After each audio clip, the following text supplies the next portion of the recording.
बड़की मझली दोनों गाय छे छोटकी नुनिया मिर्चाई छे बड़की मझली दोनों गाय छे छोटकी नुनिया मिर्चाई छे DJ Sumit Satish Rain Sumit Satish Rain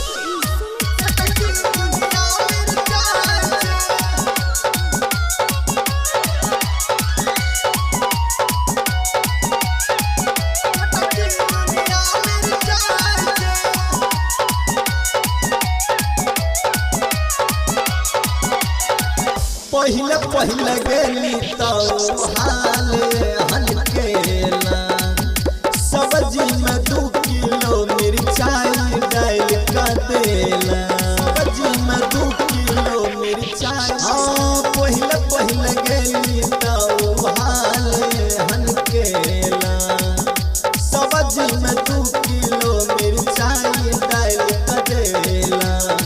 खाइते दर्द करे या पेट भूखा जना गुरगुराई छे बड़की मझली दोनों गाय छे छोटकी नुनिया मिर्चाई छे बड़की मझली दोनों गाय छे छोटकी नुनिया मिर्चाई छे DJ Sumit Satish Rain Sumit Satish Rain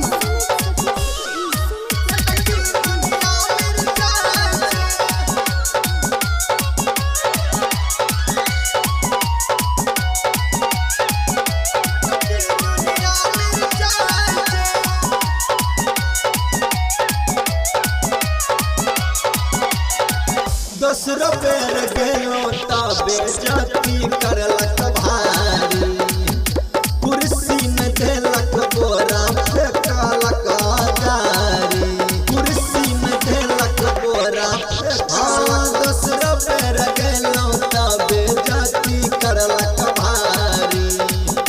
कुर्सी में देलक बोरा फेंकलक गारी लागया कि एकर डर से भैया न सासुर जाय छे बड़की मझली दोनों गाय छे छोटकी नुनिया मिर्चाई छे बड़की मझली दोनों गाय छे छोटकी नुनिया मिर्चाई छे DJ Sumit Satish Rain Sumit Satish Rain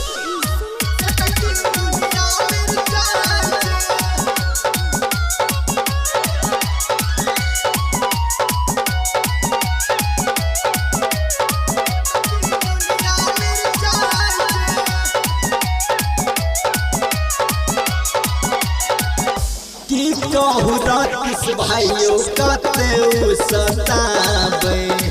धोती खोल के दांत चियारे पूरा बकवानाबे पूरा बकवाना की कहू के सब भाइयों कते सताबे धोती खोल के दांत चियारे पूरा बकवानाबे देख के कारा